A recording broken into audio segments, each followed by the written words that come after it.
Mummy બોલો બેટા, જય શ્રી કૃષ્ણ, જય ગયા મારા જય દ્વારકાધીશ, સર મહાદેવ. કેમ છો બધા મિત્રો? મજામાં? સ્વાગત છે તમારું અમારા મિની બ્લોગમાં. આવી જાઓ મિત્રો, ચા અને પૌવા ખાવા ડુંગળીના તૈયારી જ કરીએ વઘારવાની. ચાલો બેન, પૌવા ધોઈને તૈયાર. તાર પપ્પા એક બાજુ નાચ્યું. બોલ, વિદ્યા સ્કૂલમાં જવાનું હોય આજે. હું વિદ્યા તમારે open house 11 paper open house ને કે તારા પપ્પાને જવું નહીં. બોલ, મારા ખાતે જવાનું મોડું થાય એમ કહે અને જવું નહીં એટલે ના છે, બીજું કોઈ નહીં.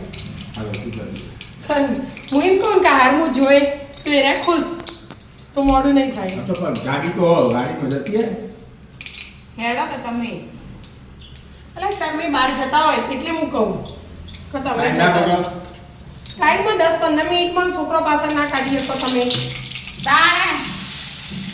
ટીમ દ્વારા કાઢવા કીધા હતા વિદ્યાર્થીઓ જલ્દી કરી કીધા હતા.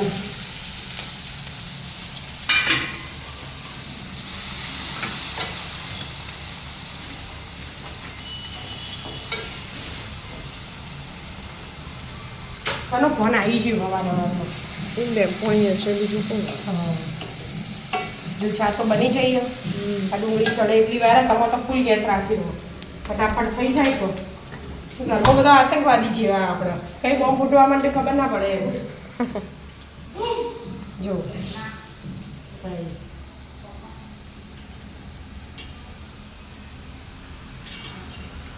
એટલે 3-4 માળ ચડીને બોલાવો ને તો એટલે તા પપ્પાને જવું. 4 માળ તો ચડવાના જ છે. ચડવાના.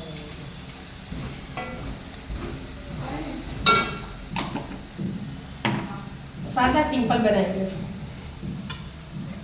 હવે આપણે તો સારું જ બનાવીએ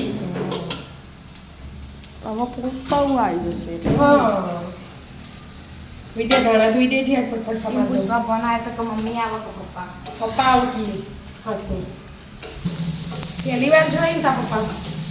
ના ના 11 હું ચાલુ થી ત્યારથી પપ્પા જ આવું. તું તો થઈ કઈ જઈ તો સ્કૂલે નહીં અરે વાત તો જતી. કર મેં ગાડી એનો પૌવા બની છે. હા દાણા નાખી ખાવા બેસી જવાનું. રાધે રાધે. રાધે રાધે.